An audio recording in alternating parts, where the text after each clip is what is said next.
Yo, what is up, folks? MTG here with Sultai Lotleth Dredge.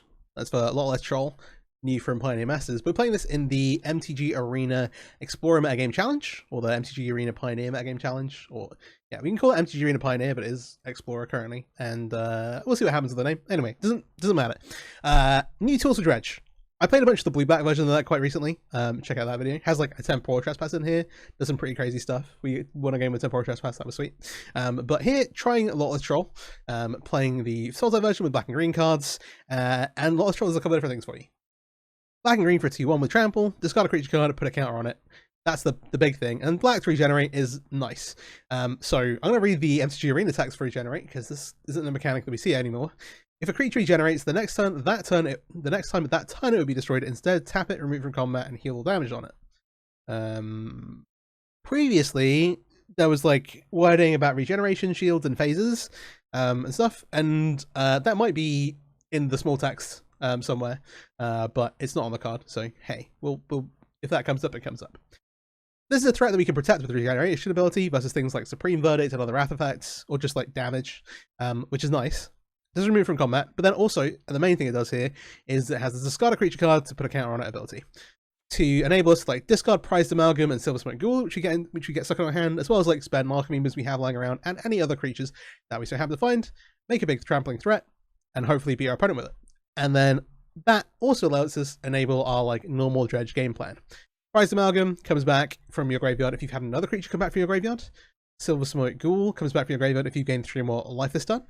Creeping Chill gains you 3 life if you mill it, and it also does 3 damage to your opponent, which is very important. And then Narcomoeba, if you mill through it, comes back from your graveyard. So these are your enablers for Prized Amalgam, Creeping Chill, enable Silver Smoke Ghoul. Nice. The Silver Smoke Ghoul needs to be in the graveyard to come back. The Prized Amalgam needs to be in the graveyard to come back. Narcomoeba sometimes gets stuck in your hand, and so discarding them to the Lotleth Troll is super nice. Around that as well, we have a bunch of enablers, and then an extra package as well. So we have Say Its Name and Altanak as a kind of bonus package / backup plan. Say Its Name, 1 in a green, mill 3 cards, return a creature or land card from your graveyard to your hand, but you can exile this card and 2 other cards with the same name to search your library, hand, or graveyard for Altanak, the thrice called, and put it into play. Altanak is a 7 mana 9/9 with trample, pretty good.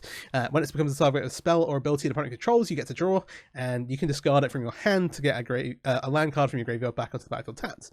All pretty nice. And so, Say Its Name, milling us is something we already want to be doing, and so having the upside to be like, hey, if you milled over 3 Say Its Names, we'll get an Altanak is super nice. And also it plays nicely here because we're like, splashing green for Lotleth Troll anyway, might as well get it in. Our actual enablers then. New enabler, Tome Scour, new to Arena with Pioneer Masters. Just target player mills 5 cards, the most cards for the least mana we can get into play, or into our graveyard I should say.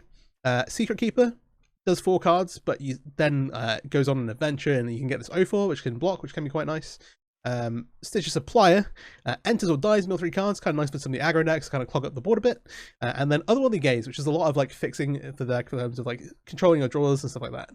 Surveil 3, and then Flashback as well from the graveyard for some additional value. Last thing, I have become immense in here. I've been flexing around with a couple of different Del spells. I was playing Temporal Trespass in the blue-black version, but that was with Founding the Third Path, so we could flash it back from the graveyard, which was really cool. I've messed around with Murderous Cut, but try and become immense here. 5 in a green for target creature gets +6/+6 on the turn, then as Delve, so you can cast it from a green if you exile the cards from your graveyard. Exiling cards in the graveyard make it cheaper. Notably here, Lotleth Troll has Trample itself, which is quite nice already. This deck can sometimes get like Stonewall behind like Cat Oven type stuff, and so hey, we also have this bonus like +6/+6 onto our Trampler. Let's just like get our opponent dead, which it's something I want to try out. It's just a one of, it's a flex slot. It could be a Murderous Cut, it could be what I want it to be, falling to pieces. But yeah, trying this one here, I'm just kind of like rotating through them, being like, okay, let me try a bit of this. I think that if you want to like be as consistent as possible, or to kind of like hedge your bases, then just play a Murderous Cut here instead of the Home Immense. But yeah, I'm just seeing if I like it or not. Mana base is a bit messy, notably no utility lands here, no Takanuma, no Otawara. Deck plays a relatively low land count. We are at, checks notes, 18 with the Otherworldly Gazers to help us like find more lands, and also to say its name to get them back to the graveyard. Deck plays like very, very well off of 2 lands, and so hey, we're not really getting to the mana to like activate Otawara, even with Altanak sometimes being legendary in play. Like if this is in play, you're already kind of winning the game. And same with like Takanuma, and we need to make sure that we've got all our colors to like cast double blue and then black green and then all this other stuff.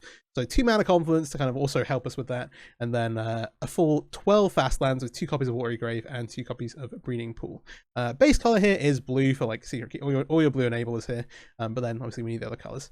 So hey, this is also, because it's the Metagame Challenge, best of 3 and also single elimination, which means this video could be really, really short and be one match where we lose, and it could also be a bit longer of a video where we win a bunch of games.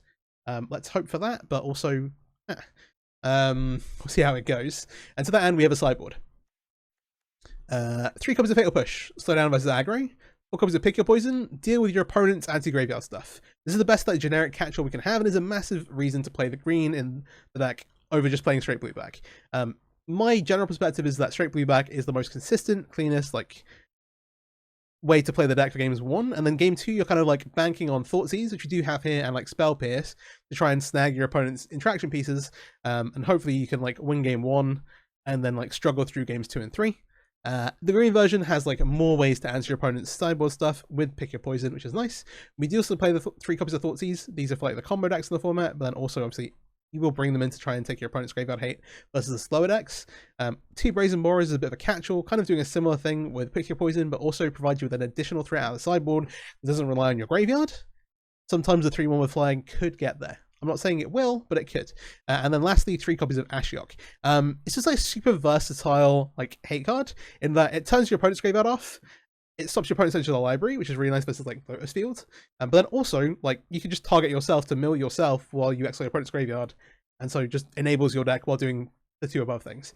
Which is really, really nice versus like Phoenix, Grease, like, sort of Greasefang, but obviously the timings can be awkward. If they like end step into untap Greasefang, then hey, fair enough. But then yeah, versus Lotus Field and other decks that want to try to like bring to light stuff and niv to light, just like shutting your opponent down from search the library is super, super nice. And so yeah, going to take this into the best of 3, well, going to take this into the Explorer Metagame Challenge, which is best of 3 and single elimination. Hey, if you're not already, please do subscribe to the channel, would really appreciate it. I'm also streaming this on Twitch at the moment, twitch.tv/TravTCG, same as my YouTube handle. And so yeah, and if you're watching on Twitch, check out the YouTube. Brilliant. Yeah, all the algorithm stuff helps me out a ton. Like, comment, subscribe, share the video around if you know anyone's interested, and let's get into some matches. We are submitted. Have no idea how this is going to go. We will see. We will see. Anything could happen in the next half hour. Alright, first match here. Sultai Dredge. On the play. Well, we have a Narcomoeba on hand. That's not fantastic, but we have 4 enablers, which is great. Only 1 blue land, but that's fine. The prerogative tends to be get the most cards in your graveyard as soon as possible. So we're just going to start off by Tome Scour ourselves. I'm also going to set a stop on our upkeep. Okay, we did hit a Narcomoeba and 2 copies of Say Its Name. Listen to play. Need 1 more of these to find it. The reason why I've set this up on our upkeep is to cast Otherworldly Gaze. We can use this to kind of control our draw step, try and find a payoff card or a blue land so we can cast another enable in that turn. Opponent appears to be on Phoenix. Could be any other blue deck, red deck, like Creativity or something like that as well. But hey. And yeah. I will go ahead and gaze here. See what we see. So we find a Lotleth Troll. We found a blue land. I kind of do want the Lotleth Troll, but I don't necessarily want to spend time here getting into play. So I think I'm going to leave the blue land on top of the other cards in our graveyard. We'll draw the blue land. And then I will, staying true to what I said before, we'll Secret Keeper Otherworldly Gaze to get 4 more cards into our graveyard. And try and hit one of our payoffs. So we hit Narcomoeba number 2, Creeping Chill, and a Silvermote Ghoul that the Creeping Chill will bring back. So we come in for 1, and we get the Silvermote Ghoul back. Currently, nothing else to come back in our graveyard. Still kind of digging. I'm going to set this upkeep stop again. One thing about Dredge. Silvermote Ghoul only triggers on your end step. So you, where you have the opportunity to Otherworldly Gaze on your main phase, you want to do it on your main phase rather than on your opponent's turn, even though it's an instant. Just because if you hit it in Creeping Chill, it doesn't come back on your opponent's end step. The other thing, and I think about this, we'll still gaze here. That's fine. Talent into play. We don't have a team thing to do here. I kind of want to get the most cards into our graveyard as possible, so I'm just going to mill all 3 of these. We already have a 2-mana enabler to play. Grabbing Lotleth Troll would be fine, maybe. We have what, 5 damage in play right now? I like the idea of that, but just burn it straight away. Then you have one other creature. Yeah, I'm going to put this into the graveyard. See what we draw here. Okay, we drew Shores, which is fine. We go ahead and attack. And then we have an option whether we want to cast an Archimedes or flashback Otherworldly Gaze. I'm going to set this stop again. And I will do this now. Okay. This is interesting. I'm going to put these in our graveyard. I'll leave Lotleth Troll on top. Basically giving us 3 threats. We have the board that we have in play. We have the Lotleth Troll on top of our library, and then we also have Satyrs Name, which we can bring from our graveyard. It's give us like 3 lines that our opponent has to deal with, or 3 lines of attack. Because now we can cast the Lotleth Troll and regenerate at the same turn to protect it from damage-based removal. They still have to deal with what we have in play, and we can go grab a 9/9. This is pretty good. There was like a small chance here that our opponent was on Lotus Field, by the way, just because the new Lotus Field deck, well, there is now like a very popular blue-red version of Lotus Field deck. That's the version that I would be playing if I was to do a Lotus Field video, which I'm planning on doing. I'm just kind of dreading it. Because it will be a pretty miserable play experience. Not that I don't enjoy playing the deck, more that nobody likes playing against it, and your opponent will make it as miserable for you as possible, which also makes it a terrible viewing experience. Your opponent will just like let their clock tick down and try and punish you as much as they can, and spending the maximum time locked in countdown jail. But hey.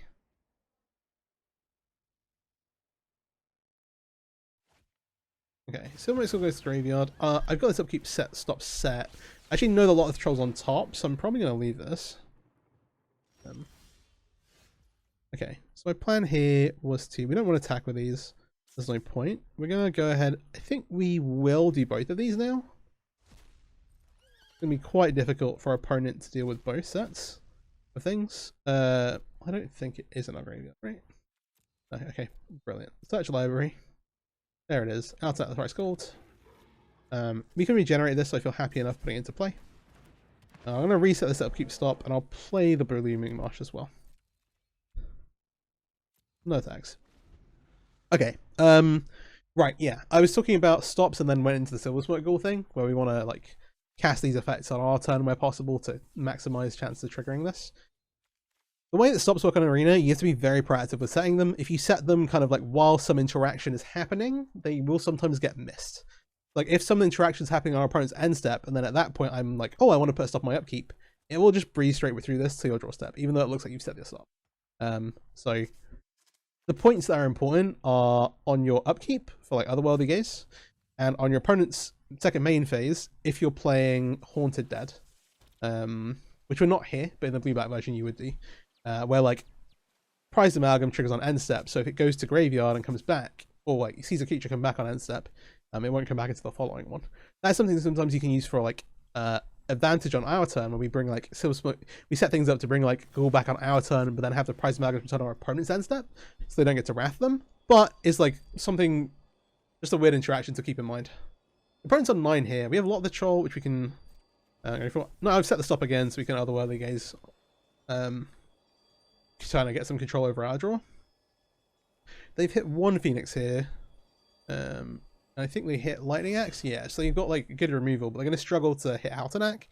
Also, when they do hit Altanak, we get to draw cards, even if they're just bouncing it. Quite nice.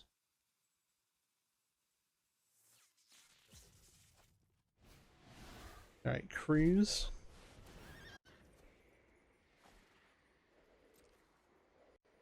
Excuse me. My voice is dying. Recording for about 3 hours, playing through a couple of different challenges. So if you've not seen them already, I did one with like Solar Flare, like Esper Reanimator, which was interesting. And we had one pretty awesome one with Ataka Red as well, with like Reckless Bushwhacker, which is also new to Arena. It's pretty cool.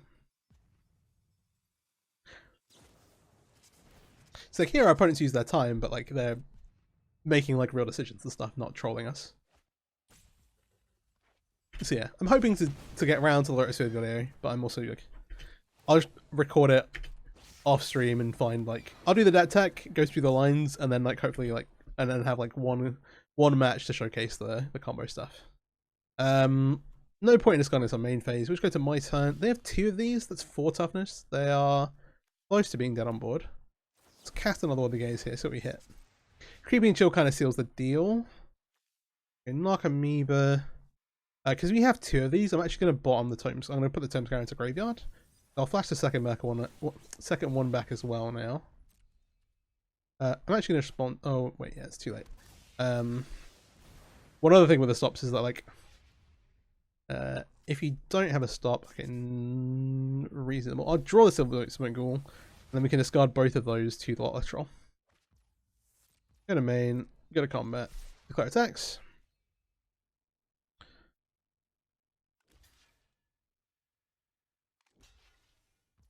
I'm going to block these. I'm going to discard here. A Ghoul. And discard here a Narc Amoeba. We'll assign damage like this. And they're going to -1. But hey. There you go, that's a Lotleth Troll win. That's game 1. Now for the hard bit. Phoenix is interesting in that there's not like fantastic sideboard options, but there are sideboard options. However, this is like a great matchup for Ashiok and like a pretty decent matchup for Pick Your Poison. Most of your opponents, like most of the things our opponents will have will be flying. They're also playing Alchemist Talent now, so we want to bring in all of these cards and probably leave all of these at home. This is 7 cards, which is a lot, which is tricky. So now we're like, okay, we're gonna need to cut some enablers. We're not going to touch the Altanak package. I think it's just kind of too good.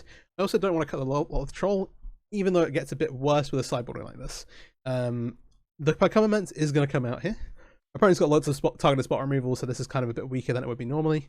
I cut 1 Silver Smoke Ghoul. Of the things that come back, it is the weakest. And then we need to like, okay, we've got like 5 cuts more to make. I don't like touching Narc Amoeba. Narc Amoeba Prize Amalgam is like our bread and butter. Same with Creeping Chill. And then like Ghoul is like the icing on top. We also don't want to touch Altanak and set names, which means we're going to go down to our ones and look to cut them. They might have like more torches and stuff post board, so I'm less keen on Stitcher Supplier. And then the last thing is that I'm going to cut a Secret Keeper. It is worrying that like maybe we're loading up too much on Pick Your Poison. But I think that this is going to be how we configure. We're loading up here, but there's like so many different things that we want to get rid of. Even if it's like a Ledger Shredder. So, yeah. And then any like hearses. Hearse is the main thing I think they would bring in. But anything like that would be good. So, I think we're happy with sideboarding like this.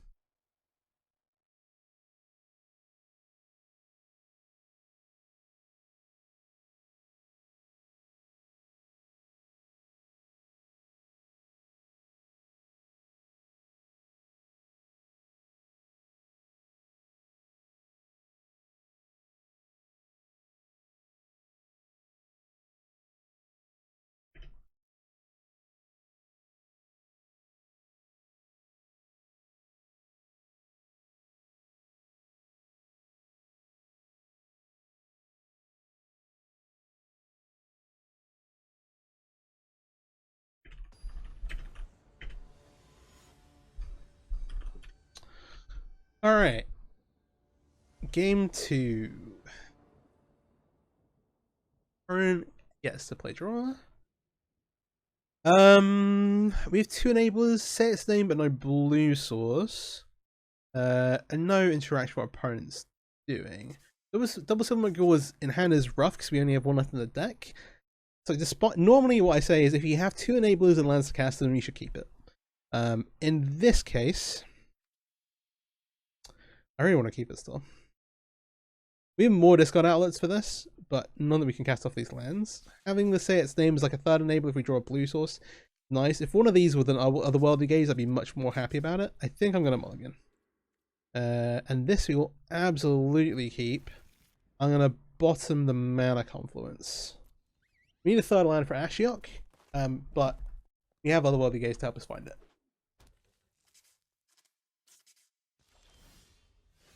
Ooh.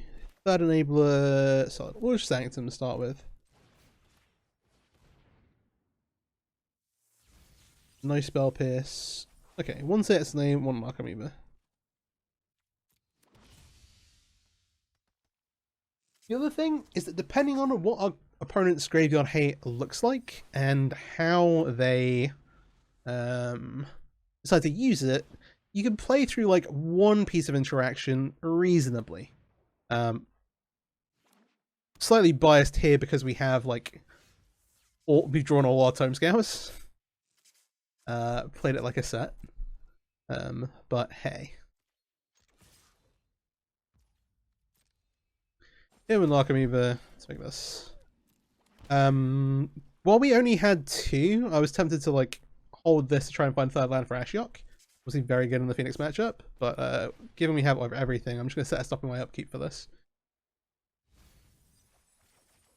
Well, there go the Lotleth Trolls. We'll carry on though. Looking to find like... Okay, we found Amalgam with no way to bring it back. So this is the point where I like our graveyard to be like the most vulnerable. We've got 2 things that come back, one from Creeping Chill, one from like Narc Amoeba. So if we hit Creeping Chill, it all comes back. Neat.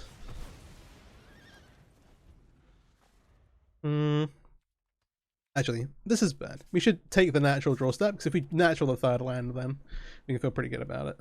Disruption. Sure. Oh, I've done this again. This should be up here. Sorry. Like covering my graveyard. I try to use this for when I'm like going through the deck because it doesn't cover stuff. Okay, hitting the Narc Amoeba is like the worst possible way this could go, but that's fine. We don't have control over that. That's okay. Talent in play. They don't have any graveyard hit on. Okay, that's everything.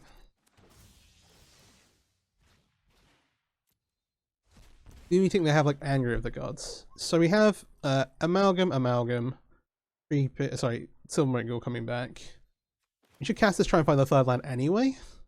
Doing it now is just kind of icing on the cake.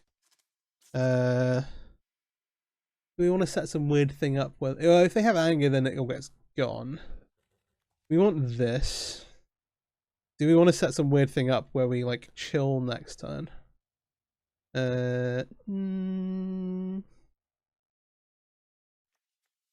There's not much opportunity cost for doing this.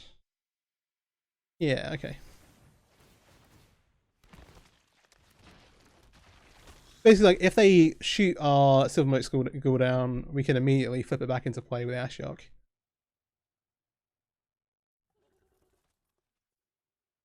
They're on 16. 2 set names as well. The only like kind of like we're like basically going 1 card less deep into the rest of our deck, which would help us maybe see like the say its name stuff.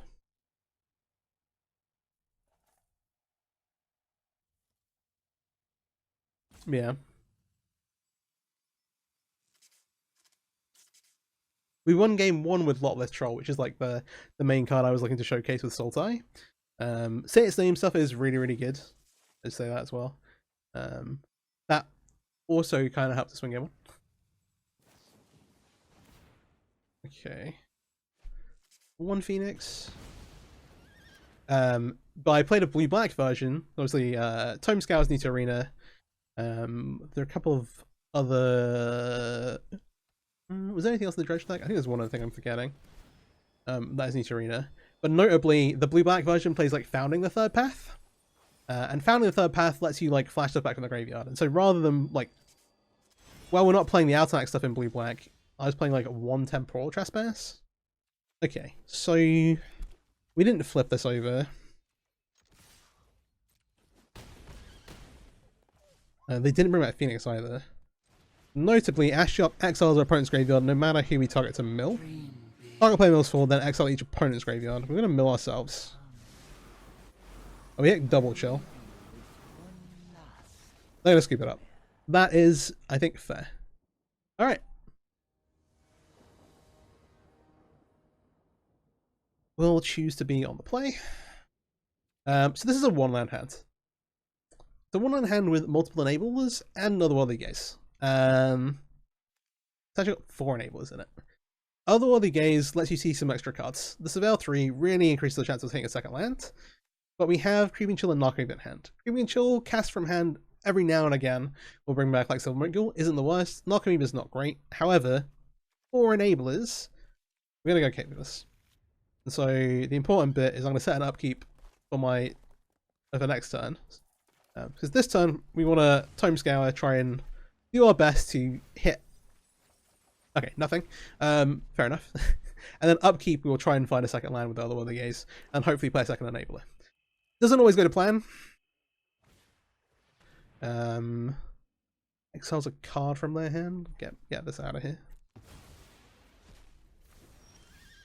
Okay, that's interesting. We'll go ahead and Otherworldly Gaze now. Okay, so we don't see the land. However, hopefully this is a land, and then Narcomoeba brings back Price Amalgam. Okay, we drew the second Narcomoeba. That's not great. We'll go to end step. We bring the Price Amalgam back. We've got some stuff going on. Hard to say that's a little unfortunate, but it kind of is. Bat steals Secret Keeper, Supplier, one of them. It's like we got a little unfortunate not hitting the second land, but we got quite fortunate hitting Narcomoeba, Price Amalgam, Silver Ghoul. So we have like one more slice of the apple to find. Well, we have like a couple of slices of the apple to find a land before it becomes super relevant. The Deep Cavern Bat is annoying for sure. We treat the Creeping Chill as well. Alright. We'll make these attacks. And then see what's going on. 16, and then again, I'm going to Secret Keeper here because it's the most cards for the least mana.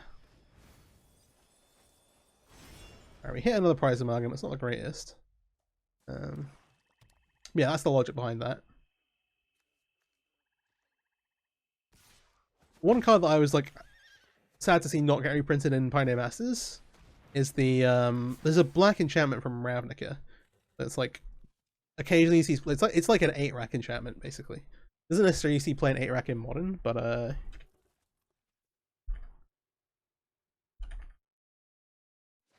yeah, interesting.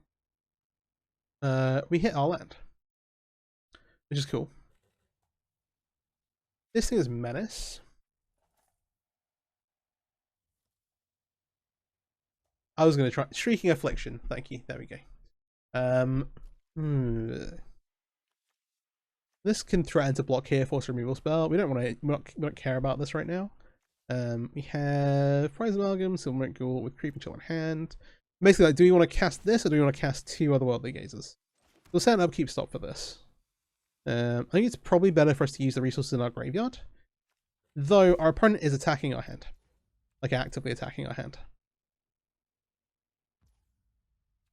So it might be worth just using this from hand while we can. I'm going to lean that way. We're a little worried our opponent has some kind of wrath effect, but it's not the end of the world. And these can now combo to block this, because this is Menace. They're not. Talent gets rid of the Creeping Chill in hand. Yeah, we do this. And then when they level this up, then we need to start taking damage. Second bat, sure. These things having lifelink is like, boo, boo. Yeah. We have the upkeep stop for this. We hopefully won't draw like the 4th Creeping Chill. Is it the 4th? 1, 2, 4. It is the 4th. Doing this on draw step does like give away some information. Okay, we kind of want to draw both of these, but we're only going to really draw one. Because we'll cast the other one at some point.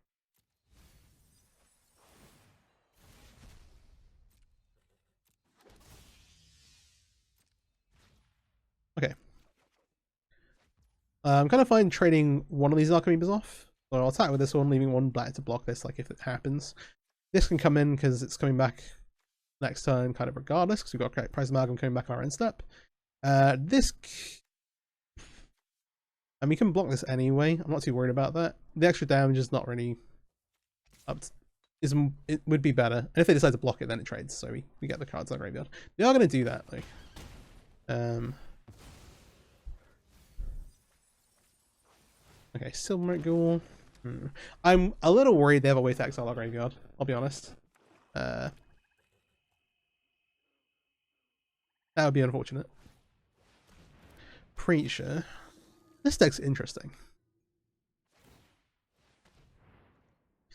The first level, beginning of each opponent's upkeep, if that player has one or fewer cards, they lose 2 life. And then the 4 mana, I'm gonna opt this one. Let's just do this, deny the lifelink. It's the Narcometer is not generating anything coming back the other way.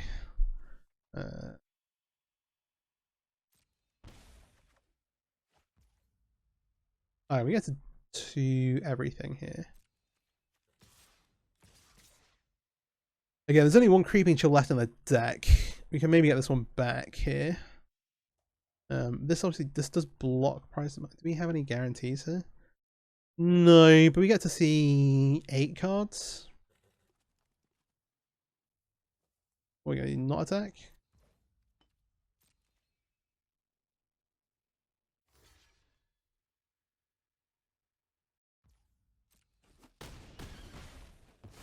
So we got a 7. Makes sense to yeah, it makes sense to Tome Scour first, because then we get to leave cards on top that we want to leave on top. Ooh, 2 copies that say its name, but no actual... nothing crazy.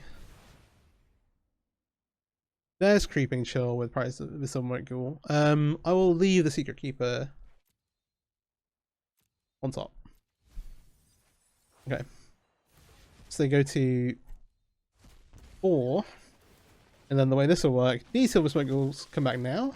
But then the Amalgam in our graveyard will come back on their end step. So if they have a Wrath effect, we still get the Amalgam here back.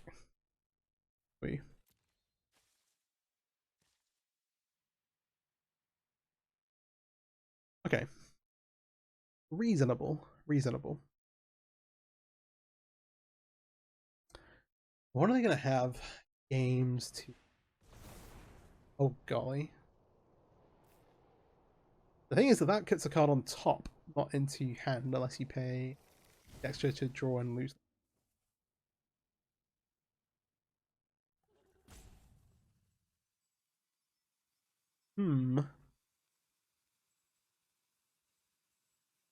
Big They're on 4.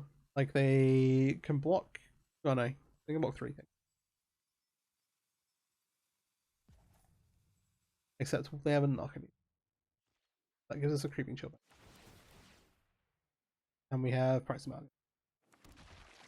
Means they will die unless they have a removal spell in hand. I wonder what they choose at the top of the library.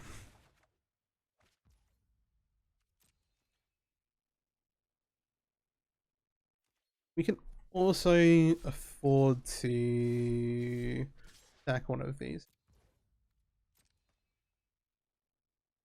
What we got?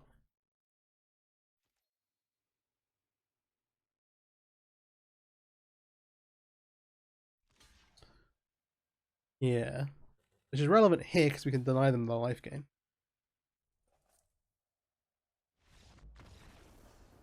Okay. That's game 1. So, Ley Line of the Void. Okay. Flying creatures, they've got the Deep Cavern Bats. That's valuable. I think this is worthwhile. We saw the search card, but I don't know how much value they're going to get out of it. It does that in tutor for sideboard stuff, but we can just... I don't necessarily think... It's used to the top of the library. You can't Thoughtseize the top of the library. Yeah, it works itself out.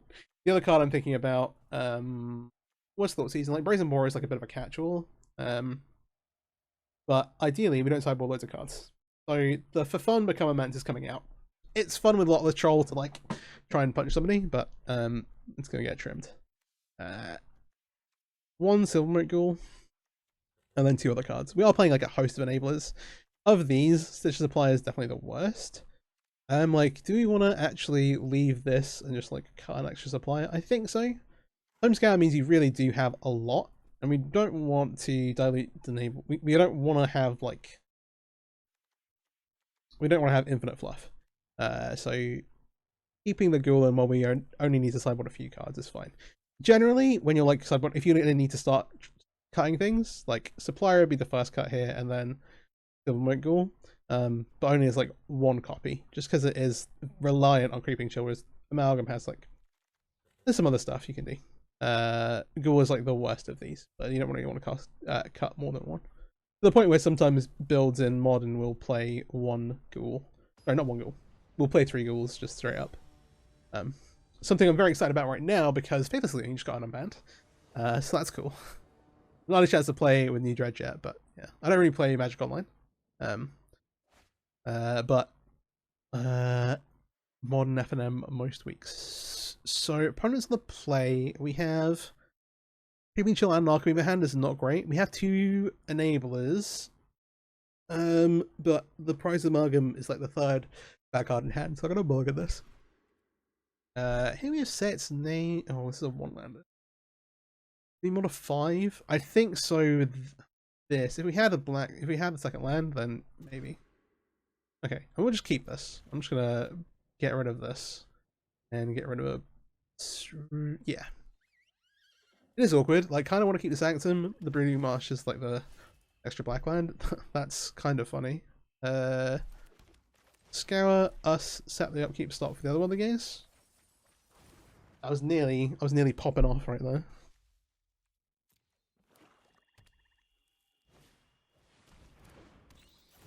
There's got to be a build that like plays some of the 1-mana reanimation spells that White has access to, right? I haven't Blue-White Dredge. Oh, let me write that down. Hang on.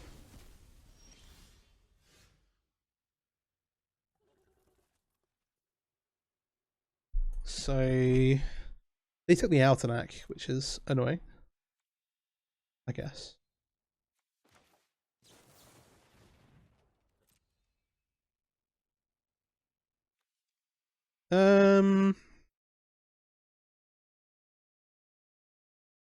These are all kind of duds. This is kind of bad to keep on top, but it's also kind of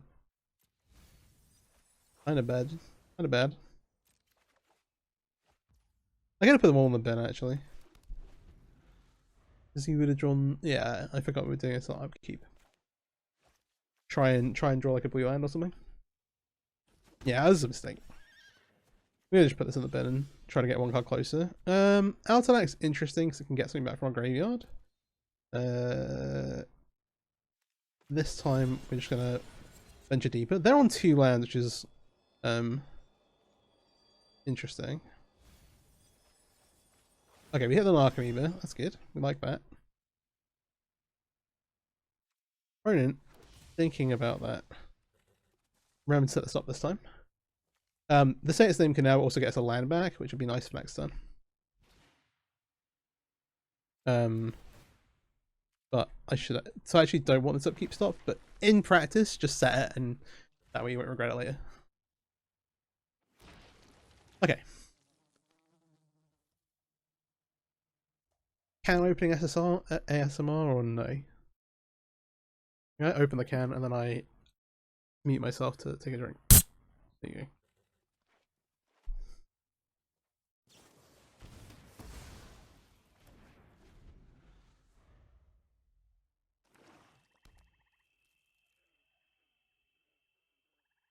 Okay, there we go.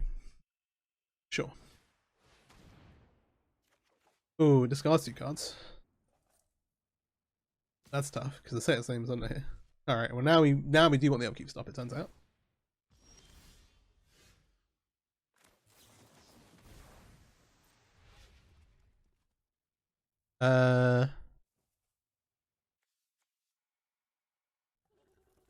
Yeah.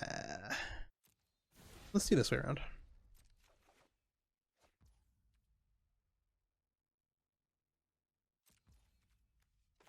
This is weird because actually they were thinking about. They obviously didn't attack with us, Maybe they want to try with an Archimeber. That'd be fine, I guess. I'll cast a Secret Keeper here. They have that Menace creature. It's like, maybe we want the extra block here. Does it have the other modes on it? Yes, you can discard, yeah, you can get like a Thoughtseize kind of effect instead. Okay.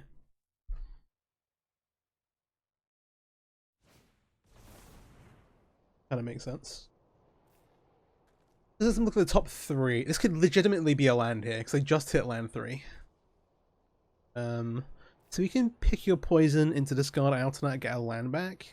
That's not, like, huge. I'm going to do this. I almost want to keep holders pick your poison now, because they've just done that. We also know that we've got this on top of our library. 411. What are they tutored for? Yeah, holding this a ton. Okay. Maybe they did tutor for a land. If you are new here though, I do have a very active YouTube channel, which is much more active than my Twitch stream. I've been uploading every weekday in December. So hey. And with like loads and loads of Pioneer Master stuff as well, which has been really, really cool. The biggest like a load of cards into like, well actually no, I play a ton of modern, so the format changes like relatively reasonably often with all the Master stuff and all the Universe Beyond sets now. But this has been like the biggest change to like the content I've been making anyway. Partly because thank you. Ooh, I like the look of this. Partly because I made like 10 videos about the Pioneer Masters coming out and how it needs the rest of the cards. So I am debating this upkeep stop right now because we have the Prize Amalgam in hand. I'm probably not going to use it, but it's just like good practice to have it there. Oh, we hit the Magical Christmas Land. Brilliant. Here's a Prize Amalgam. Here's a Silver Mercure. Here's a Prize Amalgam. Opponent's on the Orion deck. One of the few remaining Companions after Gigantha has been recently banned. I'm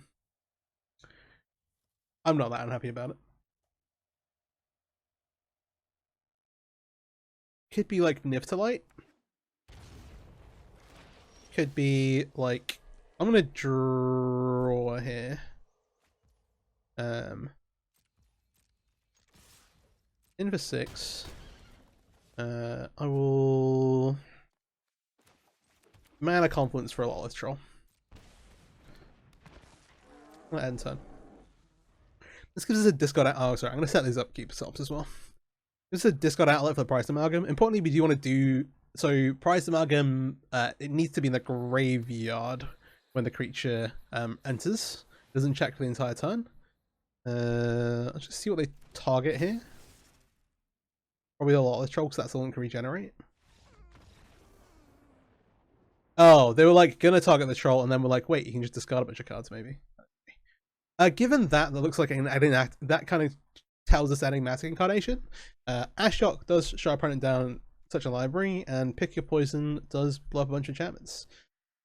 So we're going to sideboard out the Become Immense. We're cutting a lot of cards this time, so the Ghoul will probably go, and then we've got 4 copies of Citrus Supply, and then because we don't want to sideboard out like part of the Altanak package, because that seems ridiculous, we're going to cut a Secret Keeper here. Lotleth Troll could maybe like doing like this is probably also reasonable. Actually, this is probably just better, but I'm kind of trying to showcase Lotleth Troll for the video. I will for the sake of competitive integrity, we'll board out the Troll instead of the Secret Keeper. But we were keeping 3 in there, so hey. All right, let's see what's up. We could just walk into a pile into like Leyline of the Void, Leyline of the Void. This is totally reasonable. We've got the Narcomoeba, and I can kind of deal with that. Okay. I'll need Sanctum, and then Secret Keeper. Yeah, that to some extent plays itself a little bit. Alright, so that's one Satyrs' Name in the graveyard.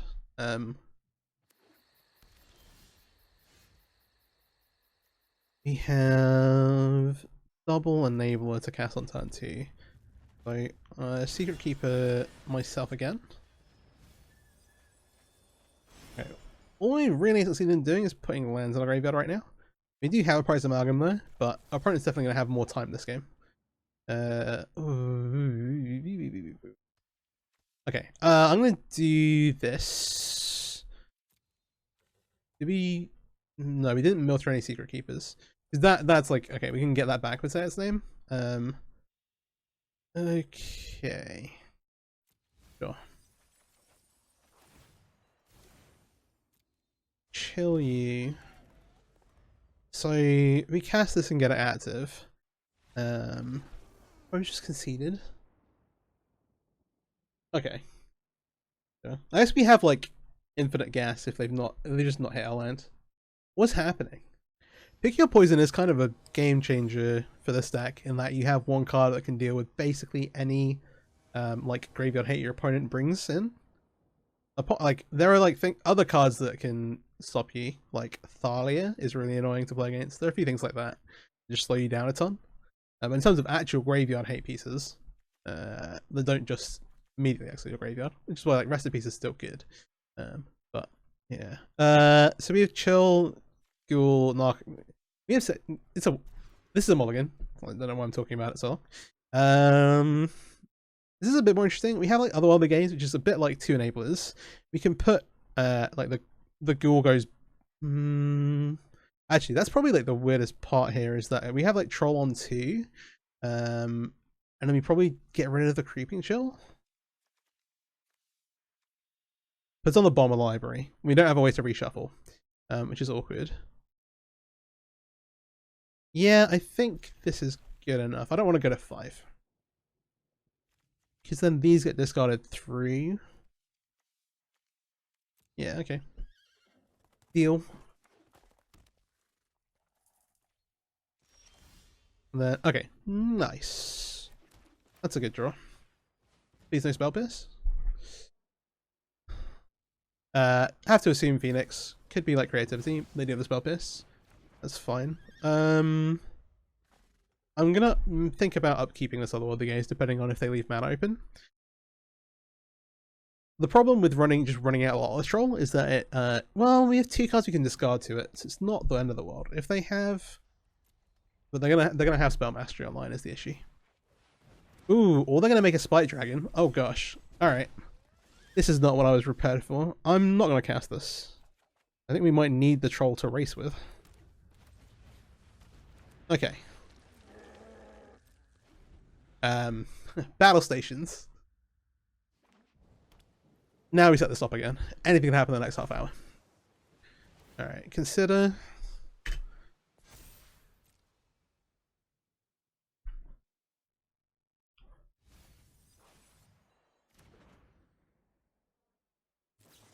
This is way more exciting. I'm gonna see this Bright Iron deck in a little while. It pops up every now and again in like Pioneer like daily results and stuff. Daily leagues and challenges. But yeah. I'm be a little careful about when I discard these cards. I'm gonna my turn and Otherworldly Gaze on upkeep here. We can do this twice. We hit. Okay, Narcomin the Great. Okay. Can I put full control on? Yes, but it might be too late. Awkward. We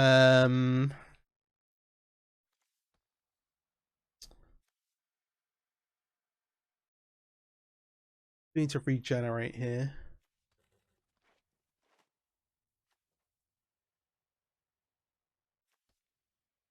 I'll draw the Otherworldly Gaze.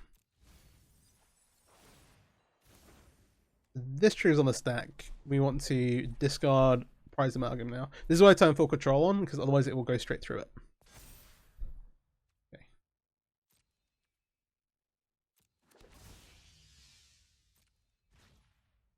Okay. Something that I keep forgetting about, to be fair.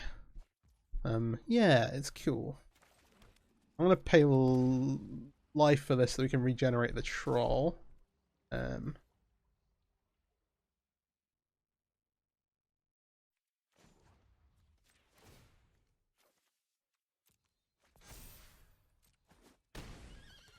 And then similarly, we're gonna cast this Otherworldly Gaze. I'll set this up, keep stop. Okay, these can all go graveyard. This stop here will be for next turn. Alright, end of turn. Get the bargain back. Narcomoeba can also block. this is a bit of an illusion. They could like have monstrous rage, though maybe not. Or they could just more likely just have a kill spell for it.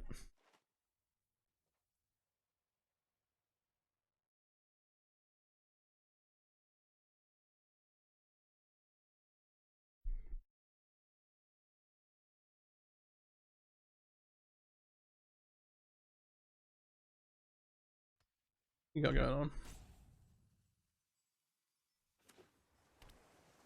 Big thinking.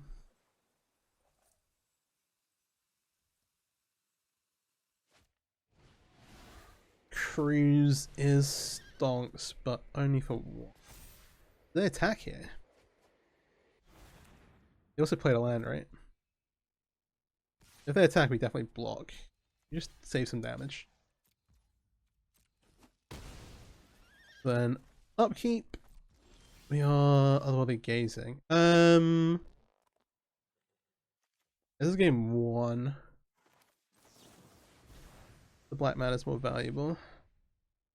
Not. I say that immediately. Draw the become immense. Pain.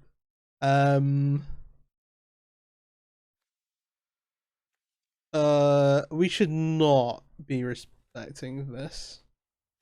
Yeah, I think we have to let it go. The meme is real, however, the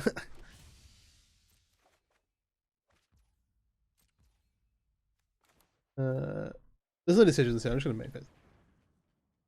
It's named Chill. I wanna get out all of these so we can set the upkeep stock again. This is revealing set's name. I could have chose to leave this like on top or something. We're also not holding up regeneration for the amalgam. Sorry, for the Lotleth Troll here. But we're putting more stuff into play, so I kind of feel okay about it. That could have led us to us like timing Otherworldly Gaze differently. Like the second one there, just to have the regen up. But see what happens. This is another pick your poison matchup. Sideboard All-Star.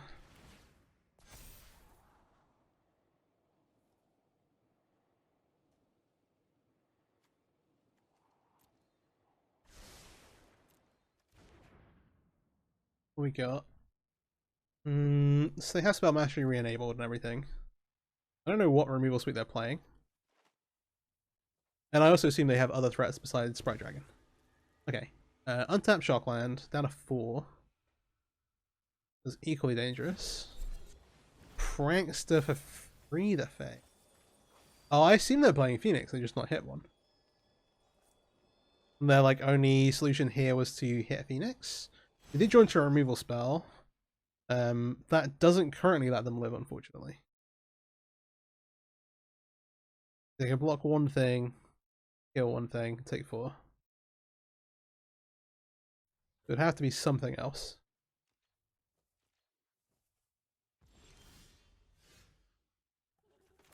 We'll kind of do what we plan to do.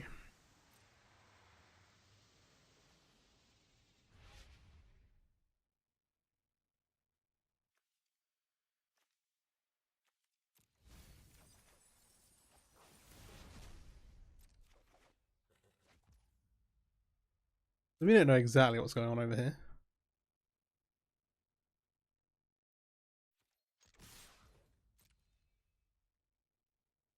I'm not certain how you would get around and out of this.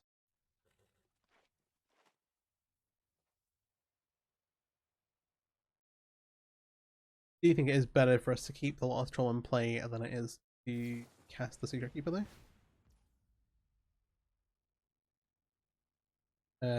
Yeah, we're just gonna regen that.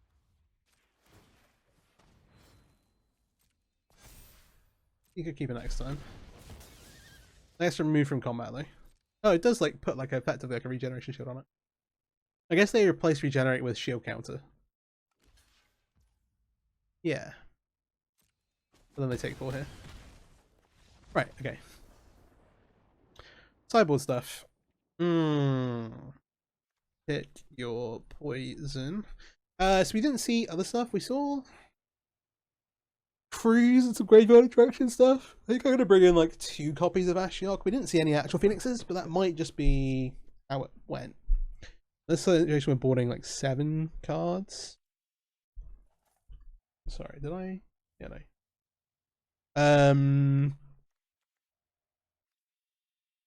1, 2, 4, 1. We didn't absolutely see Phoenix, so I'm kind of like, do we just boarding in 2 Ashioks? If they're just doing, I feel happy with this. They saw a lot of cards, but also kind of just has to be Phoenix deck. I'm also sad we didn't either become immense thing, but we'd have had to regenerate it anyway. Oh well, actually, I guess not. We would have pumped it in response to the Lava Axe and got him, right? Yeah. Okay. Looks like the ghoul isn't great, but we will absolutely keep these. Even have the pick up your poison.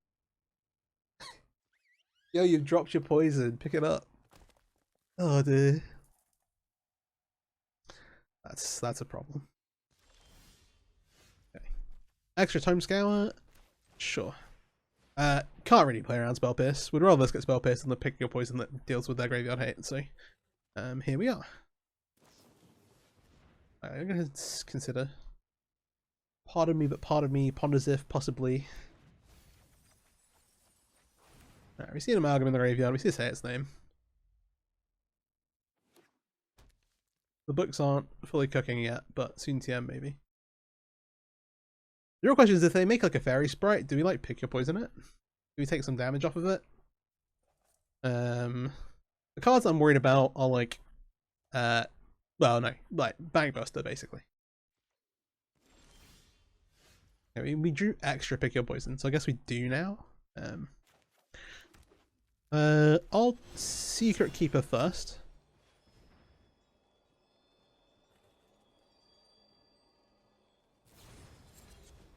Okay, I'm gonna free the Fae. You see Brazen Borrower? They take the Borrower. Is it a Borrower angle? Borrower? Do people still know about the Borrowers? No idea. Yeah. Upkeep stop for the other gazes in case we do want to do one. I will fire off another Tome Scour now though. Okay, this is quite nice sequencing because it means we're going to get some amalgams back on our opponent's end step. Well, 1 back. But then that one will then trigger the other one if they kill it here. Which is nice because if they want to do Phoenix things, which we're still not really quite sure yet, then this one will die, the other one will come back, trigger this one again, so we've got them. We can kind of loop them around like that a little bit. Kind of cute. They did take the Brazen Borrower. We have an Amalgam that's coming back, and then we have one say its name. They've seen pick your poison because it's in our graveyard, or in theory, should have seen it. We don't have a discount outlet for the Settlement Ghoul. I am just going to otherwise the Gazer. Upkeep.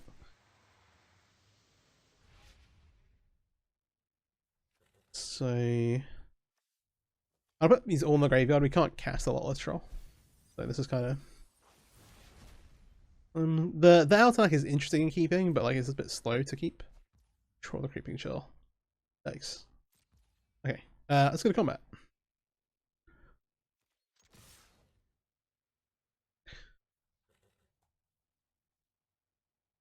Like balancing amalgam is definitely like a valid strategy as well.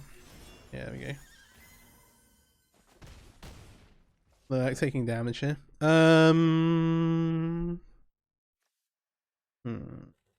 Maybe it does enter tapped. We could have like we could have like left Altanak on top and then like next turn use Altanak to get back a tap land. But that's like multiple turns / draw steps of nothing happening. And we still have like quite a lot going on. We've got another Otherworldly Gaze here. We've got double pick here for when they actually have stuff in play, which we've still not really seen anything actually. But we'd really like to find a black source. Like if we'd been able to like, we could have done something where we like left Lotleth Troll and Altanak on top of our library, used Altanak to get a black source, and then use that black source to turn after to cast Lotleth Troll. It's like very slow though. Here we're kind of like locked out of the black half of our deck, but we can also try and find a black source with otherworldly gaze. We just didn't have an option for one here. Okay. This is the bit where like, we do have double pick your poison. Do we get rid of the prankster? To which the answer is oh, that's interesting. I'm gonna cast this, see what we hit. This also gets a black land back.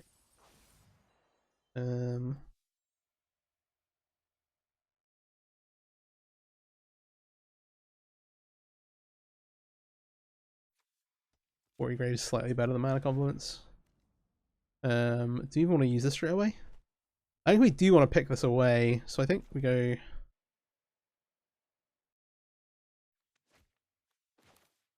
Tapped? Do we cast? Is there anywhere we cast this?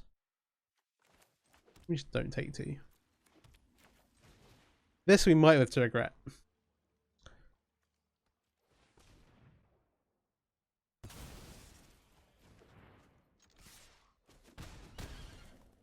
It's a tricky one because we have like a lot of resources right now, but we've also put a lot of resources into play. So if they make an Ashiok, for example, which isn't something I actually thought about previously, but definitely a possibility, then we are in a lot of trouble because we're losing quite a lot from our graveyard here.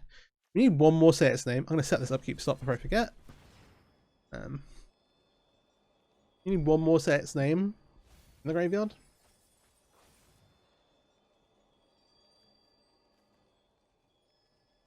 Okay, so we see a Phoenix. We also see Profs. There's a lot going on here.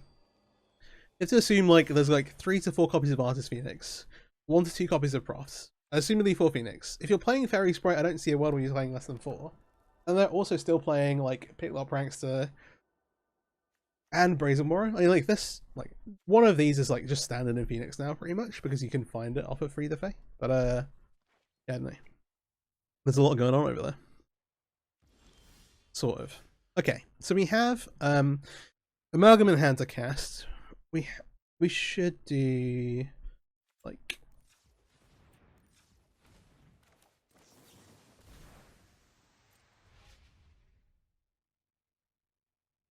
is the 4th pick your poison too many? What else do we have to do this turn? Nothing, right? If we have a land, then we have oh, we can pick your poison the artist talent as well. They have Cruise in hand. With a Phoenix in the yard. They're also on 9. We have a Creeping Chill we can actually cast. Hang on. Yeah, casting Amalgam here is good. I think the extra pick's probably not necessary. We're better off trying to get further into our graveyard. There's no harm leaving it on top, right? We have ghouls in the yard. Okay, yeah, I'm gonna do this. It looks a bit in, but we're gonna run with it. They have the 1 mana bounce spell. They do not. Okay. Then we are in on this. Picking this is definitely an option that we're kind of passing up. But the cast Creeping Chill for next turn brings back 2 ghouls, and then also is putting them to like lethal-ish. Okay, leading with Free the Fae. So they've got 2 Phoenixes, but they also have the triggers here. Yes, there's like another artist talent. There's another artist talent. There's another Profs. How they have like how much space have they found? Checks notes to make sure 60 cards and not 80. But yeah, no. This is where we are. I'm curious to what point you cast a Cruise though. You want to have mana to do stuff with after. Yeah, still only 1 Phoenix right now.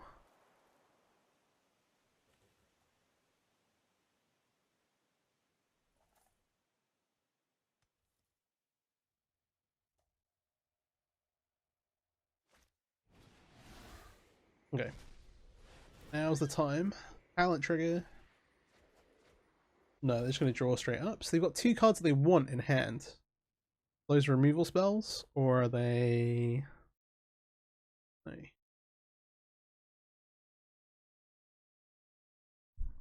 Yeah, assuming there's no spell pierce here. This Creeping Chill represents the Silvermoon Ghouls in a graveyard, plus the plus any amalgams that get killed along the way. I guess we can actually pick your Poison the Phoenix. This is a little spooky. I'm not gonna lie.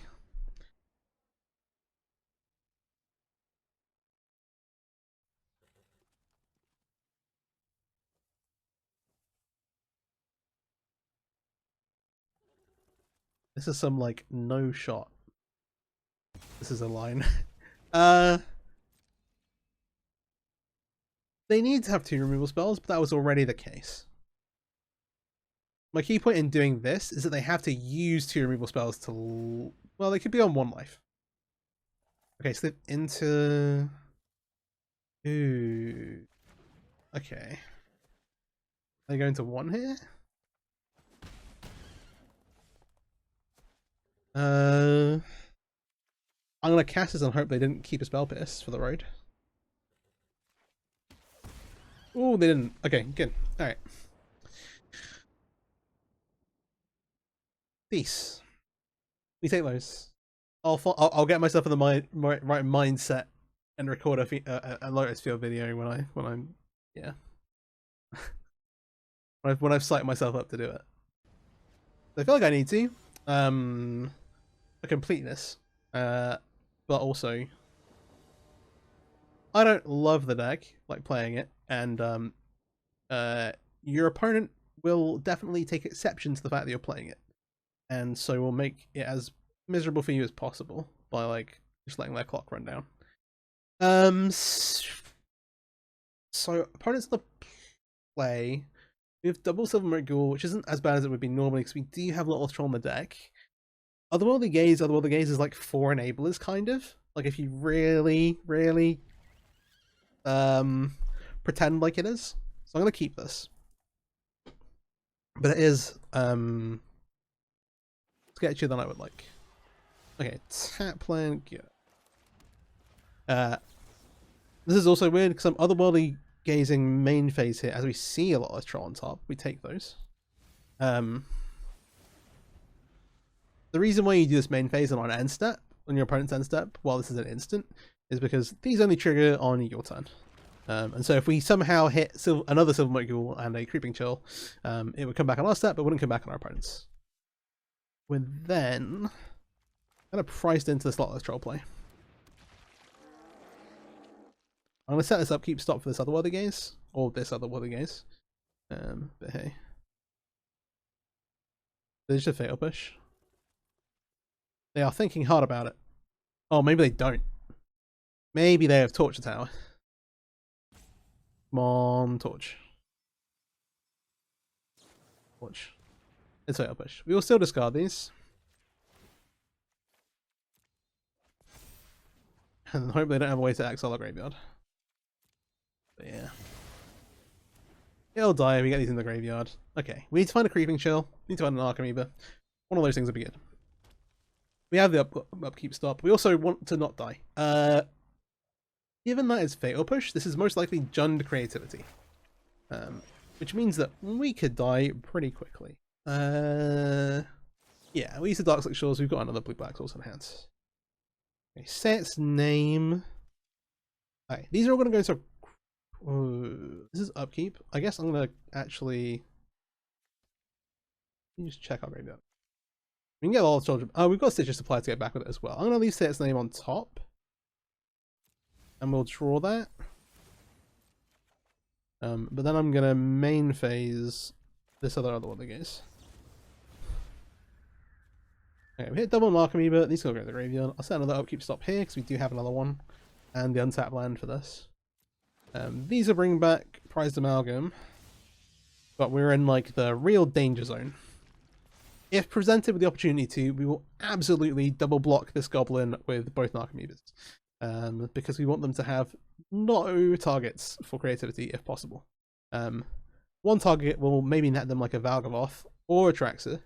Typically, at the moment, these decks would play one Valgavoth, one Atraxa, and one Titan of Industry. obviously there's variance between those. As the attracts are gone, we want this gone, but they can still create it. They can't creativity for one here unless they have an untapped land. If they do that and they have all that, then there's a reasonable chance that we can't beat a Valgavoth. It's a lot of life. It's not impossible. It's very difficult, and we'll have a couple of turns to do it. And we just double blocked with both our Narcomoebas in terms of getting flying blockers into play. So yeah, we'll see. We'll see what's up.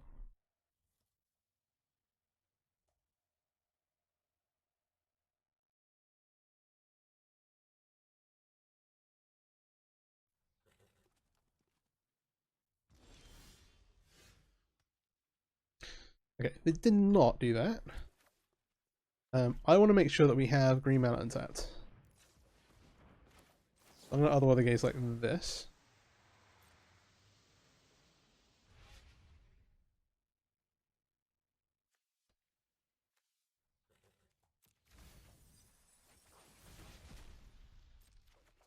We have our own 9/9 that we can find. I'm going to combat.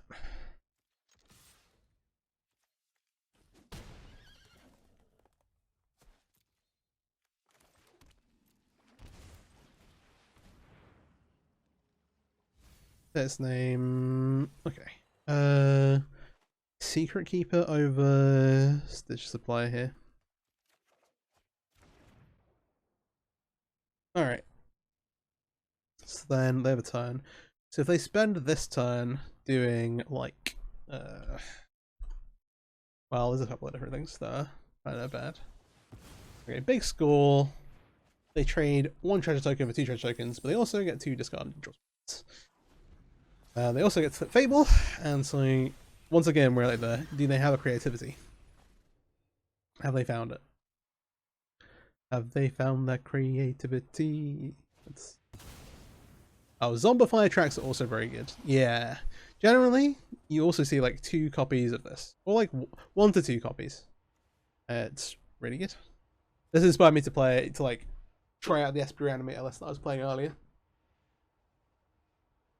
Like seeing these decks do this, I was like, oh, that's sweet. I have some plans to play a bit with this. I was actually going to play it today, but I don't think... Yeah, no, I could go grab a list actually. We can make that happen.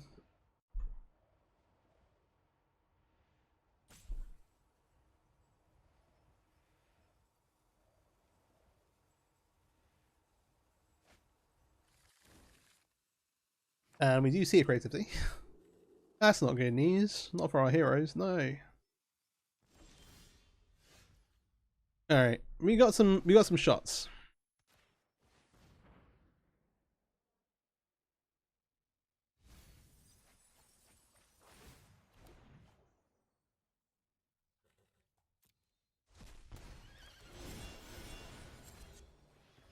I'm gonna try and put as much power as I physically can into play.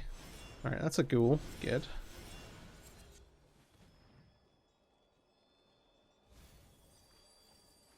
And we didn't hit the third set's name, unfortunately.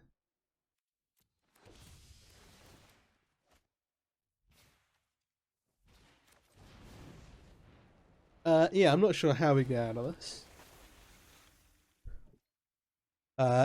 But it's not attacking price of alchemy to attract it, that's for sure. So we're going to bring back a pile of stuff. We're going to get hit by Atraxa next time. We then have a question about how many push the Narcomoeba. I like that one. Like, alright, cool. We got 3-turn clock. Let's just get it done, eh? Yeah. Fair. We're also like out of like on deck resources. We do have 3 creeping chills left in the deck, which is like cool, but we're drawing a little dead.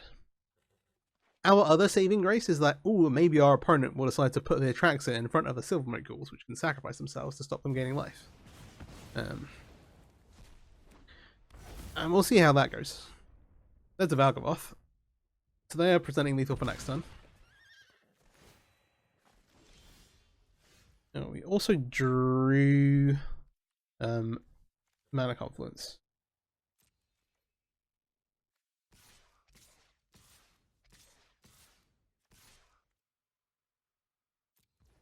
No, I need you to block both of these on Silver Monkey Ghouls, please. Damn, they did not do that. Crazy. Alright, so we have gained them a total of... Yep, X Notes life. We got a Lotleth Troll and... Lotleth Troll. Alright, we're gonna save this one. There's a lot of tokens, Fable, the flyer stuff, we can actually like be able to... These kind of do everything again. And do the these just come in every... We only just start these in the main deck. So down Become Immense, down Silver Monkey Ghoul, down one Lotleth Troll, down 4 copies of flyer. Any other thoughts here? Not really. This is kind of where we're at. We try and pick up games 2 and 3. Which is pretty hard when playing Dredge, because our opponent will be prepared for us. Oh well, that is to say they'll have some graveyard hate, right? Surely? We'll see, we'll see.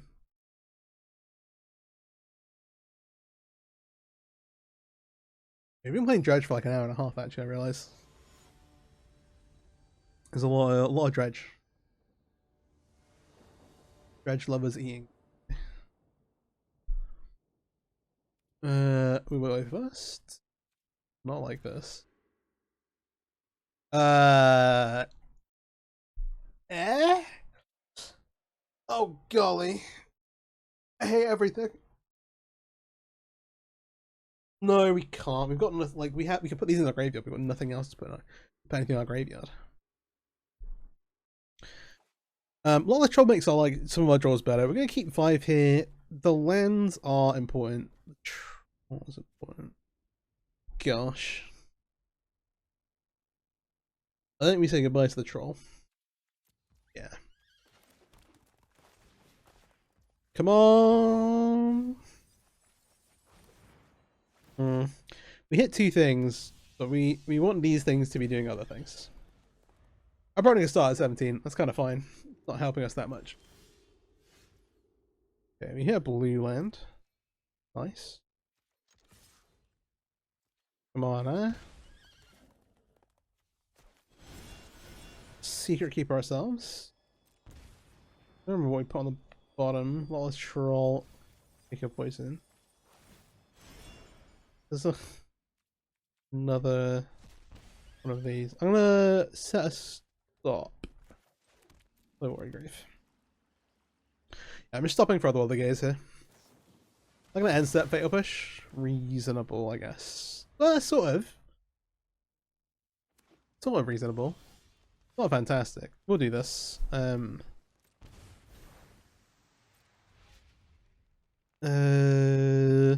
Both of these are good cards. The there's nothing to really get back with its name, right? Not right now. Oh, they've seen the Ashiok as well. I think it's better to put this in the graveyard, and then we can draw and say its name.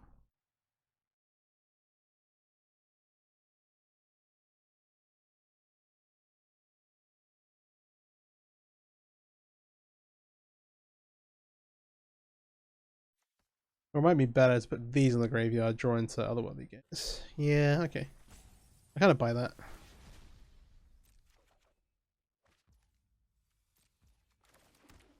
This is the time we do nothing though. That was kind of the case. Kind of gonna happen. Now import Fable. Okay. Oh, we didn't set the upkeep up. Yeah.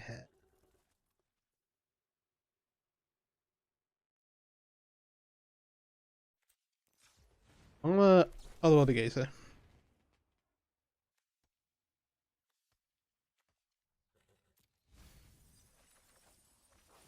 So there's a bit of a question of whether we pick your poison the Fable, or we pick your poison the thing that comes off the end of the we still might go, we don't really have anything else. Yeah. I think we try and like hit like Varg off the tracks or whatever. Oh gosh. This is not the greatest.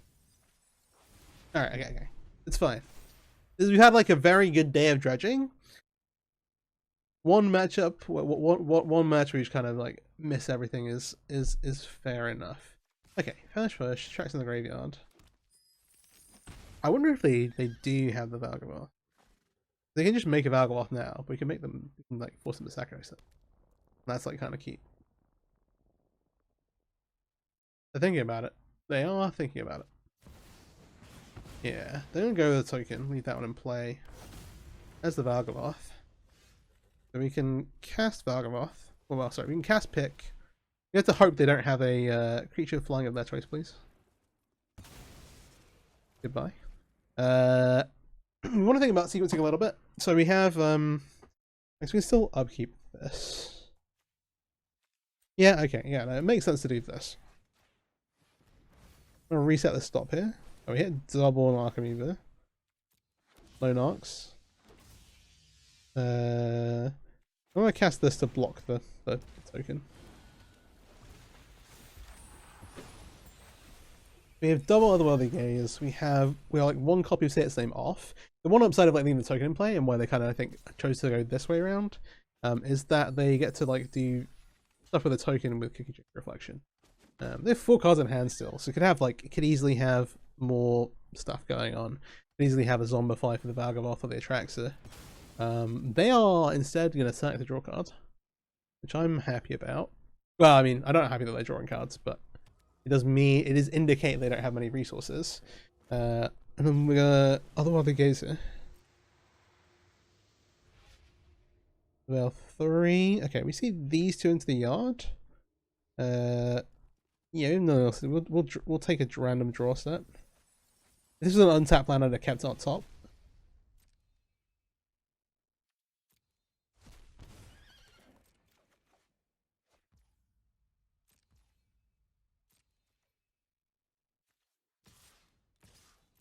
Here we are. We do have a ghoul, 1 amalgam. Resetting the upkeep stop again.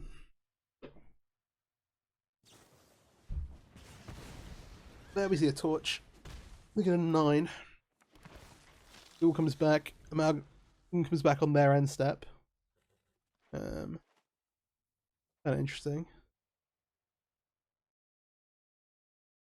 Maybe that means we don't want to Otherworldly Gaze on our turn. Ooh, interesting. They're 4 cards. They're looking at that. Maybe they have like another torch. That's probably reasonable. But if they like let us untap, maybe get some extra value off of sacrificing the ghoul. I don't know. Coin ghoul. That's a go blank. Right. Sure. That's also a thing. Alright. They've assembled a nice little engine. The reflection is the saddest prize magnet trigger ever. We'll draw. We drew Ashiok. That's pretty legit.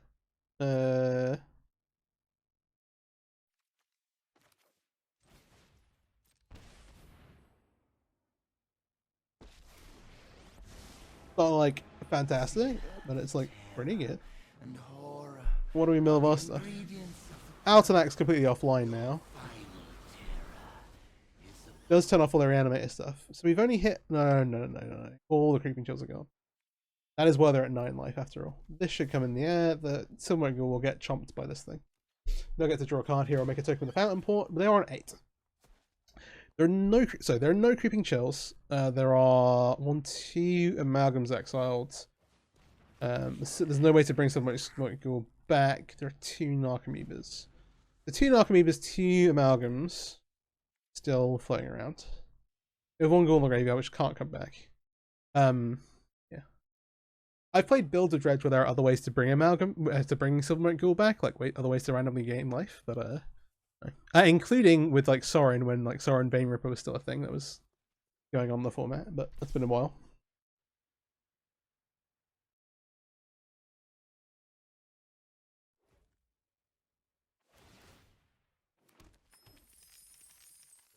The end step made a token here. We kind of want the Ashiok alive, A, but B, also want to make sure they don't no longer have a Goblin token to copy. So I'm actually going to trade this Silvermote Ghoul off. Not the strongest play ever, but the Silvermote Ghoul can't attack while you've got Kijiki token untapped.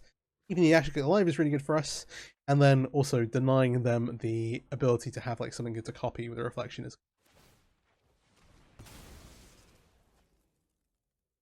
This is they got 4 cards in hand. It can't be that close, but I will say it is a little close. How many cards do we have in our library? 20.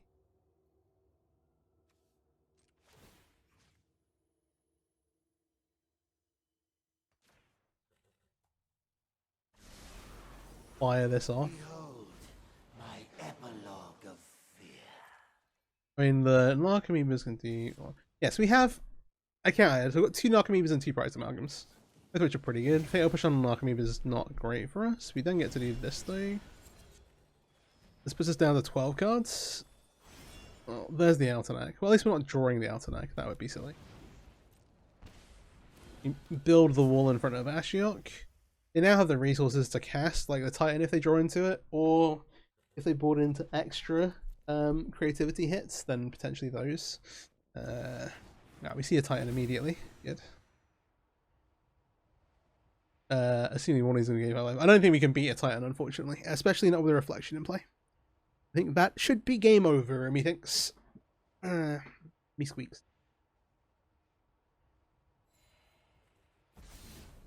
There is nothing we can draw that can beat the Titan plus Reflection Kijika combo, unfortunately. So, I'm going to scoop this up. Alright. Well, that was a good run, though. That was a good run. Good old Dredge, eh? Alright, that's Sultai Dredge. We went 4-1, which is better than I thought we would do, I'll be honest. Just because like Dredge tends to struggle quite a lot in post-board games, and the challenge is best of 3. Maybe it's a beacon of shining light for Dredge in the format as Pioneer in general. Also, shout out to Pick Your Poison for being like the best reason maybe to play green here. Say its name Altanak is very, very good. It's just like doesn't come up that often. When it does come up, it's awesome. This Become Immense is a meme. We brought it out every single match, but it nearly won us a game once. I just decided to put it in the graveyard instead of drawing it. And yeah, I think that if you want to play green, Lotleth Troll is pretty cool. I would maybe play a couple copies. To be fair, it was good in like most of the instances we saw it. But there are some other good alternate options. Souls of the Lost, in particular with Stitcher Supplier, is really, really solid. And you can also do Insidious Root stuff. The problem with like Insidious Roots in Dredge is that if you play Insidious Roots in a more dedicated Insidious Roots deck, you have like better ways to trigger it or trigger it more often. And for Dredge, where you're kind of like, you're glass cannon, right? You're like, I'm gonna put all this stuff into play, and then like hopefully that kills you. Insidious Roots is the other way, so like it lets you go into the late game, but also because you're playing like a 2-man enchantment on turn 2 and not doing anything else here, you're just very, very slow. So you kind of give up the speed, which is kind of one of the advantages and one of the reasons to play Dredge. So hey, I'm not a big. I love Insidious Roots. I'm not a big fan of it in Dredge at the moment, despite having several videos that where I do very well with it. But yeah, shout out to those. Check those out. Smile. Yeah, I like Say Its Name a lot. With Altanak, I think that's a really nice, like, kind of like neat combo, which is like quite low opportunity cost because these like do your thing anyway. This occasionally will get a thing back from the graveyard. In fact, there was a game in this set where I was like, oh, actually, I should have like kept Altanak to like get a land to then, and it doesn't come up very often, but like sometimes it's relevant. Enabler wise, I think this configuration is good. I think if you're playing like split, I maybe split between like Lotleth Troll and Soul Lost here. You can also play like there's some other options to with like Haunted Dead, other delve spells. I'm a big fan of Murderous Cut. Helps you deal with some of the problems in the format, I think. Doesn't help you out versus aggro, but like you're kind of reliant on flipping Parent Toughness into play while hitting Creeping Chills to kind of keep you alive there. I think that's an okay place to be. There are also like a bunch of different ways you can build this with black, green, and blue, green as well. We'll definitely be doing some more Dredge videos. This deck is super, super sweet. It's still one of my pet decks of the format. It's still one of my favorite decks to play. And yeah, I hope you enjoyed this video. I'm happy to get to showcase it with some new cards, which is awesome. If you've got any ideas as well, love to hear that. Let me know in the comments. And then the other thing is the sideboard. So like best of 3, like Dredge and Pioneer. I've played it at some like RCQs and stuff. It's not a super competitive deck. The problem is that when things are good, you win game 1 and you struggle through games 2 and 3. The problem is the deck still has a failure rate. Like, you might just not mill the right cards, and so sometimes you just like lose game one. And if you lose game one, you're like, okay, yeah, this is totally done. And so the sideboard cards have gotten better. Pick Your Poison is so good, and might be like enough to get me away from. It is enough really to get me away from just playing blue black when I want to play this in tournaments. But you're still playing from behind a little bit. On Arena, at least, like these, now we have all the enablers. I think when you have these 4 plus Souls of the Lost, it gives you so much consistency. Souls of the Lost, sorry. I should actually show what this does. Is a 2-mana creature, but as additional cost to cast it, you discard a card or sacrifice a permanent. So you can discard like an amalgam you have in your hand, or a silver ghoul you have in your hand, or some other card that's dead there. Alternatively, you can sacrifice a Stitcher Supply you've played, so you get the 6 cards off Stitcher Supply straight away, but then it is power and toughness equals the number of permanent cards in your graveyard. Toughness equals that number +1. So it's like another big threat as well. Doesn't have trample. That's another point where, like, that's another sticking point where this deck can struggle when you're kind of getting blocked off on the ground. But hey, yeah. I still love it. I'm still going to keep working on it and messing around with it. And again, I hope you enjoyed watching, and let me know what you think. Anyway, peace out. Have a great day.